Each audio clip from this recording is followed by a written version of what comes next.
Geralmente, quando nós estamos visitando outras igrejas, né, por conta de viagem ou alguma outra questão que nos impediu de vir para a nossa própria igreja, a gente vê, obviamente, algumas diferenças na liturgia. Algumas são irrelevantes, mas outras nos fazem pensar porque as coisas são como são. Por exemplo, no momento da contrição, na confissão de pecados, o indivíduo deve orar sozinho, cada um deve fazer a sua própria oração, ou esta oração deve ser uma oração que do púlpito resume as orações de confissão de pecados? Porque, de fato, a confissão de pecados é algo individual. Então, muitos pensam que nesse momento há uma individualidade no culto, em que, apesar de todo o processo do culto ser um culto corporativo, nesse momento nós devemos parar e fazer uma oração individual. Veja só, os nossos pecados, obviamente, são pessoais, são individuais e intransferíveis. E a confissão deles é feita, via de regra, de maneira individual. Mas até no culto doméstico nós percebemos que a parte onde nós confessamos os nossos pecados, ela é feita de maneira uníssona. Alguém que foi separado ali pela família para orar, vai orar e vai inclusive pedir perdão pelos seus pecados. Os pecados da família.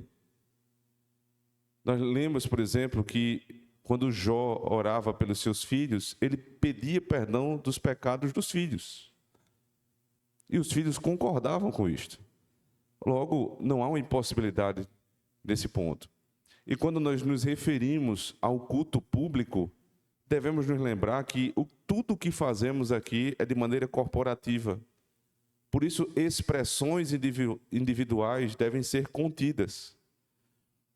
Em igrejas pentecostais é comum que as pessoas que chegam um pouco atrasadas, elas acabem chegando, indo para os seus locais e se ajoelhando e fazendo uma prece separada dos demais.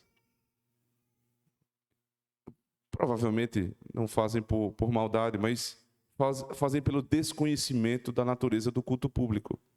O culto público é um culto corporativo. É a igreja toda adorando ao Senhor. E como nem todos podem falar ao mesmo tempo, para que haja no nosso meio ordem, então Deus instituiu o trabalho dos ministros da palavra e dos sacramentos, para que ordenem os passos da liturgia que foram revelados na própria palavra. Tudo o que vemos, desde a Santa Convocação até a bênção apostólica, não foi tirado da mente do pastor, mas foi revelado na palavra.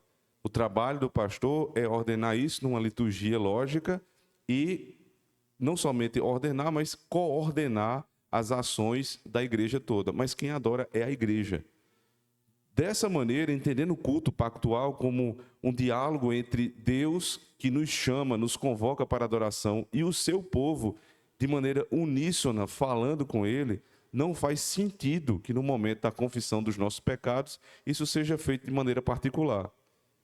Eu tenho este momento sozinho na minha casa, quando eu estou orando ao Senhor e confesso os meus pecados.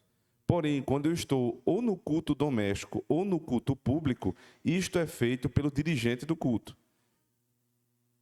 Mas não com algum prejuízo para a minha própria oração. A oração que nós vamos fazer agora, irmãos, confessando os nossos pecados, é uma oração de todos nós individualmente, mas todos nós corporativamente também.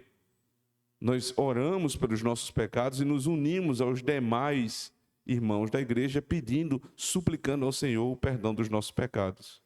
Porque aqui é o povo que adora. O indivíduo adora junto à igreja. E isto ele faz sob a coordenação do ministro da palavra e dos sacramentos. Então, jamais vocês vão ver na nossa igreja uma oração individualizada neste ou em qualquer outro momento da liturgia. Porque não é hora para isso. Esse é o momento onde nós somos unânimes, porque nós dizemos amém no final, isto é unanimidade, todos concordam e somos uníssonos a uma só voz, mesmo que apenas uma voz apareça.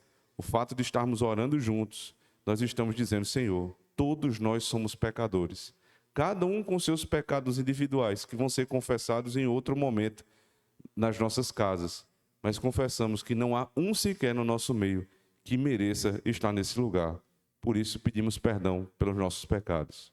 Se você crê dessa forma que é um pecador, você está convidado a se juntar à igreja e confessar os seus pecados. Oremos ao Senhor.